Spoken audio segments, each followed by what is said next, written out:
Everyone, welcome back to my channel. आज की दुनिया में कुछ लोग जितना ज़्यादा मासूम और सीधे साधे लगते हैं, उनके दिल में उतना ज़्यादा शैतानी भरी होती है। कुछ लोग अपने अच्छेपन के मुखौटे को इतनी अच्छी तरह से पहन के रखते हैं कि सामने वाले कभी सोच भी नहीं सकते हैं कि उनके मुखौटे के पीछे का असली चेहरा कैसा होगा। आज हम बात करेंगे हर्षिता बिरला केस के बारे में। 24 साल की हर्षिता बिरला दिल्ली में अपने माता पिता और बड़ी बहन के साथ रहती थी। हर्षिता की बड़ी बहन की शादी हो जाने के बाद घर वाले हर्षिता के लिए भी लड़का देखना शुरू करते हैं। इसी समय घर वाले हर्षिता के लिए पंकज लांबा को पसंद करते हैं। पंकज का परिवार हरियाणा में रहता था और पंकज इंग्लैंड में जॉब करता था। पंकज और हर्षिता आपस में बात करते हैं और एक दूसरे को पसंद करते हैं। दोनों घर वाले भी एक दूसरे के परिवार को पसंद करके दोनों की शादी तय कर देते हैं। 2024 में दोनों की धूमधाम से शादी हो जाती है। शादी के बाद दोनों इंग्लैंड शिफ्ट हो जाते हैं।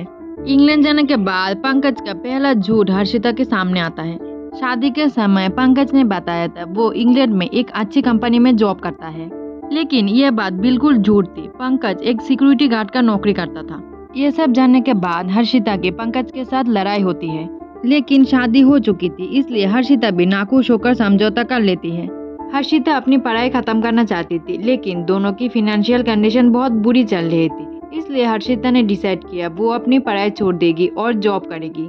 जॉब ज्वाइन करने के बाद हर्षिता को लगा था अब सब कुछ ठीक हो जाएगा, लेकिन पंकज चाहता था हर्षिता और काम करे और ज्यादा पैसे कमाए और घर का काम भी हर्षिता ही करे।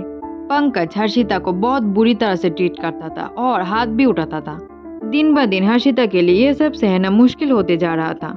हर्षिता जब अपने घर वालों से शेयर करती थी तो घर वाले हर्षिता को फोर्स करते थे यह सब मानने और मनाने के लिए।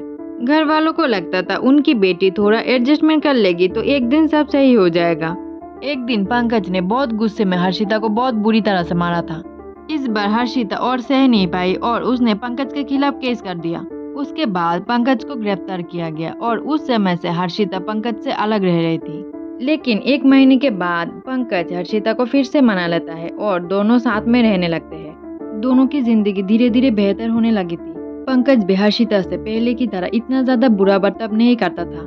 10 नवंबर 2024 की रात हर्षिता बहुत खुश थी और पंकज की सारी फेवरेट डिशेस बना रही थी और बहुत खुशी खुशी कॉल पर अपने घर वालों से बात भी कर रही थी।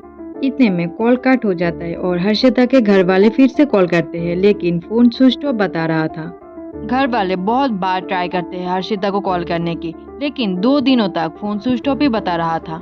फिर इंग्लैंड में हर्षिता की एक रिलेटिव के थ्रू हर्षिता की मिसिंग डायरी फाइल किया जाता है और 14 नवंबर हर्षिता की डेथ कार के डिक्की में मिलती है।